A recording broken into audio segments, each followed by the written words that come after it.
En marzo de 1982, Hans Narding detuvo su vehículo en una pista forestal del área del río Arthur, en el noroeste de Tasmania. Era medianoche. Narding era guardia de vida silvestre del Departamento de Tierras y Bosques de Tasmania. Llevaba años trabajando en esa región, conocía la fauna local con la precisión de un profesional formado y había aprendido a no presentar informes que no pudiera respaldar con certeza. Apuntó el foco del vehículo hacia el margen de la pista y durante aproximadamente 3 minutos observó a un animal que describió con el detalle meticuloso de alguien que sabe exactamente lo que está mirando. Cuerpo robusto, rayas oscuras sobre el dorso posterior, cola de inserción rígida que el animal mantenía horizontal al cuerpo mientras permanecía inmóvil. Apertura de mandíbula anómala. Narding no presentó el informe de inmediato. Esperó. Sabía que lo que describía era imposible según el registro oficial y no quería comprometer su credibilidad profesional ni contaminar cualquier investigación posterior con un relato prematuro. Presentó el informe al finalizar su asignación en la zona.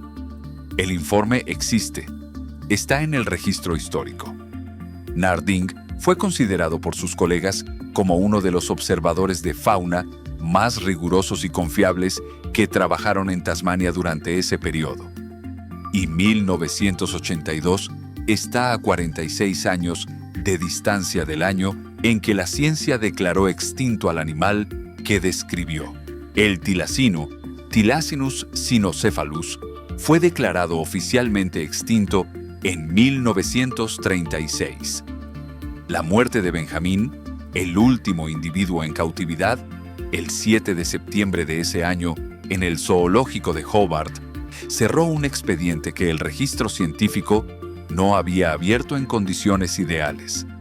No hubo búsqueda sistemática de ejemplares sobrevivientes antes de la declaración de extinción. No hubo una expedición que recorriera el suroeste de Tasmania antes de firmar el certificado de defunción de la especie. El proceso de extinción no fue una conclusión de evidencia, fue una declaración administrativa que siguió a la desaparición de un animal de las páginas de los registros de zoológicos. Y desde ese momento, los informes del animal continuaron llegando. La desaparición del tilacino de Tasmania no ocurrió de golpe. Fue el resultado acumulado de décadas de eliminación sistemática. Entre 1888 y 1909, el gobierno de Tasmania pagó recompensas por al menos 2.184 tilacinos muertos. El sistema no contabilizaba animales heridos que morían sin ser entregados, ni casas en zonas remotas donde el traslado del cuerpo era impracticable. El número 2.184 es el piso del registro, no el techo de la realidad. La lógica de la recompensa era la del ganadero colonial. El tilacino atacaba ovejas, y eliminar al tilacino protegía la inversión económica. Lo que la lógica de la recompensa no incorporaba era ningún modelo poblacional, ningún umbral mínimo de viabilidad genética, ningún mecanismo de alerta antes del colapso. Cuando el programa de recompensas terminó en 1909, la población ya estaba en colapso. La protección legal llegó en 1938, 2 años después de la muerte de Benjamín. 2 años demasiado tarde para lo que la ley podía proteger. Pero la pregunta que el registro nunca respondió de forma satisfactoria es la siguiente. ¿Exactamente cuándo llegó la población a cero? No cuándo dejaron de entregarse ejemplares para cobrar la recompensa. No cuándo murió el último animal en cautividad, sino cuándo murió el último animal que caminaba libre por el suroeste de Tasmania. Esa pregunta no tiene una respuesta verificada. En 2023, Barry Brook y sus colaboradores de la Universidad de Tasmania publicaron en la revista Science of the Total Environment un análisis que sistematizó lo que los registros disponibles dicen sobre cuándo el tilacino realmente se extinguió. Brook y su equipo recopilaron y analizaron 1,237 registros de avistamientos de tilacinos en Tasmania, documentados entre 1910 y 2019. Informes de guardas de parques, declaraciones de tramperos y buscadores de oro en zonas remotas. Testimonios de biólogos de campo, relatos de residentes rurales con décadas de experiencia en el monte. No una selección curada de los más creíbles. El análisis completo del corpus disponible, aplicando modelos estadísticos de extinción probabilística al conjunto de los datos. El resultado fue significativo. La fecha más probable de extinción del tilacino en Tasmania, según el análisis de Brook, no fue 1936. Fue en algún momento entre finales de los años 80 y principios del siglo XXI. Décadas más tarde de lo que la declaración oficial estableció. Brook publicó también una versión preliminar del trabajo en Biors y Prude en 2021, antes de la revisión por pares final, con resultados similares que fueron posteriormente refinados, pero no revertidos en su conclusión central. Lo que este análisis no dice es que el tilacino sobrevive hoy. Lo que dice es que la fecha oficial de extinción, 1936, fue casi con certeza incorrecta, y que la pregunta de cuándo el último tilacino libre murió en Tasmania no tiene respuesta verificada, ni en el año oficial, ni en ningún periodo posterior hasta la década de 2000.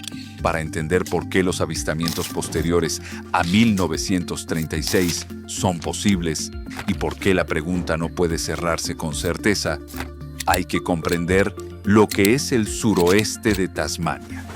La región del suroeste de Tasmania, el área que coincide con la mayor concentración de avistamientos post-extinción creíbles, es uno de los entornos más remotos e inaccesibles del hemisferio sur. La mayor parte de ese territorio no tiene carreteras. El acceso terrestre es posible solo a pie, a través de terreno montañoso y bosque pluvial denso que puede requerir días de marcha para penetrar a una profundidad significativa. La isla completa tiene 68.332 kilómetros cuadrados. El área silvestre del suroeste y los parques adyacentes suman más de 1,4 millones de hectáreas clasificadas como zona de naturaleza silvestre. Es una de las áreas protegidas más grandes del Pacífico Sur y una de las menos monitoreadas en términos de fauna de mamíferos de forma sistemática. En ese contexto, la pregunta sobre si un número pequeño de tilacinos pudo haber persistido durante décadas después de 1936 no es una pregunta sobre la biología del animal. Es una pregunta sobre la capacidad de detección humana en un ecosistema que resiste activamente la observación. Un tilacino en el suroeste de Tasmania no necesita esconderse activamente de los humanos.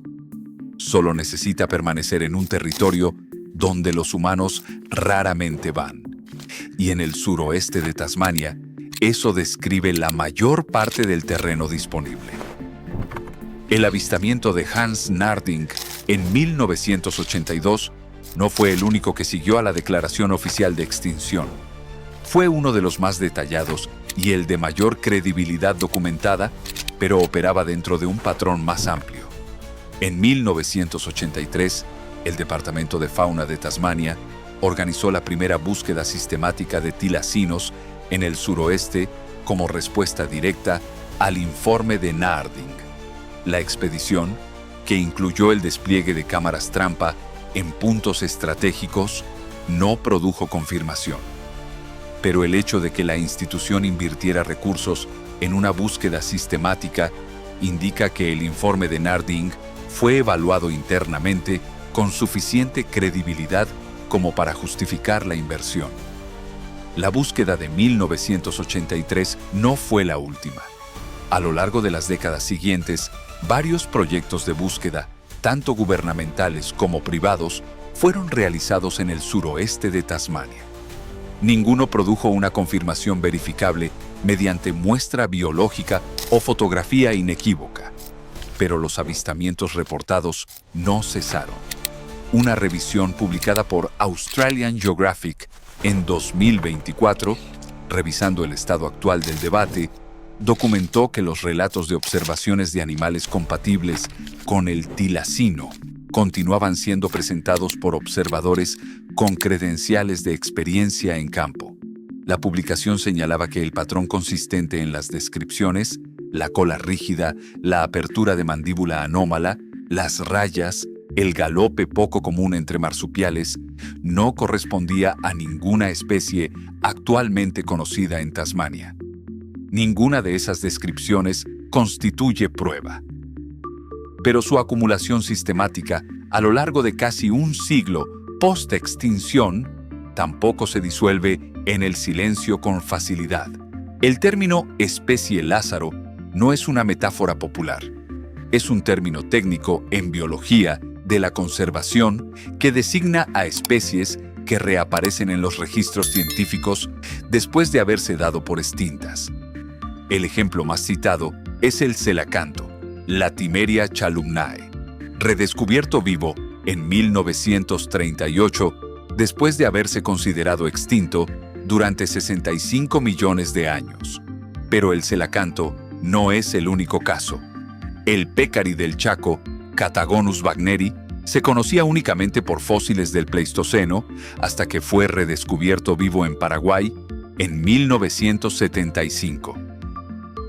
El ciervito de los Andes de Gilbert, Masama chunji, no había sido observado por científicos durante décadas cuando reapareció en Bolivia en la segunda mitad del siglo XX. El kakapo neozelandés, el loro terrestre más pesado del mundo, fue dado por extinto en varias ocasiones antes de que se descubrieran poblaciones sobrevivientes en islas remotas. En cada uno de esos casos, el período de ausencia en el registro científico no reflejó la ausencia del animal, reflejó la ausencia de investigadores en el territorio donde el animal persistía. Lo que el tilacino comparte con esas especies es una geografía que dificulta la detección, un territorio vasto, accidentado y técnicamente complejo de monitorear de forma sistemática. Lo que el tilacino no comparte necesariamente con los casos más exitosos de redescubrimiento es la certeza de que hay algo que encontrar. El celacanto fue encontrado. El pécari del Chaco fue encontrado. El tilacino, hasta la fecha, no.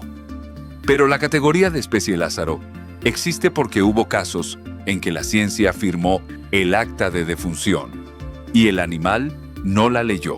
La objeción más sólida al escenario de supervivencia del tilacino es también la más difícil de descartar. 90 años. Eso es el tiempo transcurrido desde la muerte de Benjamín. 90 años de búsquedas episódicas, de relatos sin verificar, de cámaras trampa instaladas y retiradas sin captura inequívoca. 90 años sin un solo espécimen recuperado, una sola muestra de ADN verificada, una sola fotografía definitiva. La ausencia es real y en 90 años pesa, pero tiene una anatomía que merece examinarse. Las búsquedas realizadas en el suroeste de Tasmania no han cubierto el área de forma estadísticamente representativa.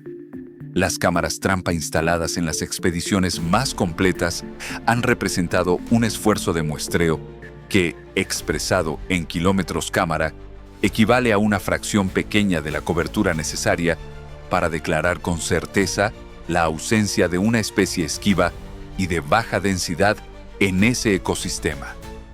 Los excrementos se degradan en pocas semanas en los suelos ácidos del bosque pluvial templado del suroeste.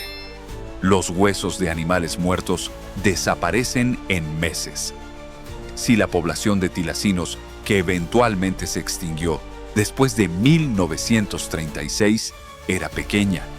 El rastro físico que habría dejado es mínimo incluso en condiciones ideales de búsqueda.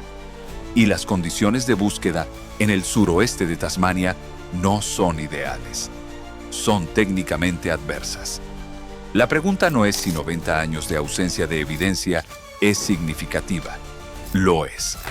La pregunta es si 90 años de búsqueda episódica en uno de los ecosistemas más difíciles de monitorear del planeta puede equipararse a evidencia de ausencia. Y a eso, la biología de la conservación tiene una respuesta más matizada que un simple no. Piénsalo con los datos disponibles. Un análisis de 1.237 registros de avistamientos que concluye que la extinción oficial de 1936 fue casi con certeza incorrecta y que el animal probablemente sobrevivió en Tasmania hasta finales de los años 80 o principios del siglo XXI. Un testigo de primera categoría, Hans Narding, que observó un animal consistente con el tilacino durante 3 minutos en el área del río Arthur en 1982 y retrasó la presentación del informe para no comprometer su credibilidad profesional. Una región de más de 1,4 millones de hectáreas de bosque remoto sin cobertura sistemática de monitoreo de fauna. Una categoría científica establecida, las especies Lázaro, que documenta casos en que la ciencia firmó actas de defunción que el animal ignoró. Y 90 años de avistamientos reportados que, tomados individualmente, pueden ser descartados uno a uno, pero que en conjunto cubren casi el doble del período que la extinción oficial comprende. La pregunta no es si el tilacino sobrevivió 1936. Brook 2023 indica que probablemente sí lo hizo. La pregunta es si sobrevivió lo suficiente como para que algún descendiente de esa población persista en el suroeste de Tasmania hoy. Esa pregunta no tiene respuesta verificada. Tiene evidencia incompleta en ambas direcciones.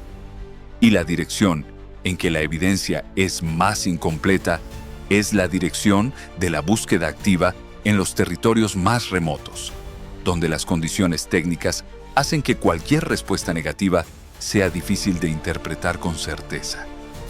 Narding apagó el foco de su vehículo después de 3 minutos y el animal desapareció en el bosque. No lo persiguió. No intentó capturarlo. Era un profesional que entendía que alterar al animal era menos valioso que observar y documentar. El documento existe. El bosque donde lo observó existe. La pregunta que dejó abierta lleva 43 años sin respuesta verificada. La extinción como concepto científico tiene 2 dimensiones que raramente se distinguen con claridad. La primera es la extinción como evento biológico, el momento en que el último individuo de una especie muere.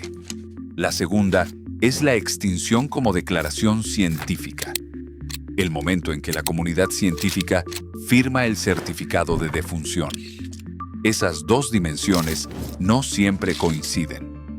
En el caso del tilacino, el análisis de Brook sugiere que no coincidieron. El certificado se firmó en 1936. El evento biológico, si el análisis es correcto, ocurrió entre 4 y 6 décadas más tarde. ¿Qué ocurre en el suroeste de Tasmania hoy? En las cuencas sin carreteras y los bosques pluviales de cuarcita, donde Narding apuntó su foco en 1982. No lo sabe nadie con certeza verificada. Si quieres seguir explorando estas historias, las preguntas que persisten en los márgenes del conocimiento científico establecido, las especies que desafiaron las fechas que les asignamos, los ecosistemas donde la ausencia de respuesta refleja ausencia de búsqueda más que ausencia de animal, suscríbete a este canal. Cada semana un nuevo documental. Y dinos en los comentarios, ¿crees que el tilacino podría sobrevivir todavía en el suroeste de Tasmania? ¿Qué tipo de evidencia cambiaría tu respuesta?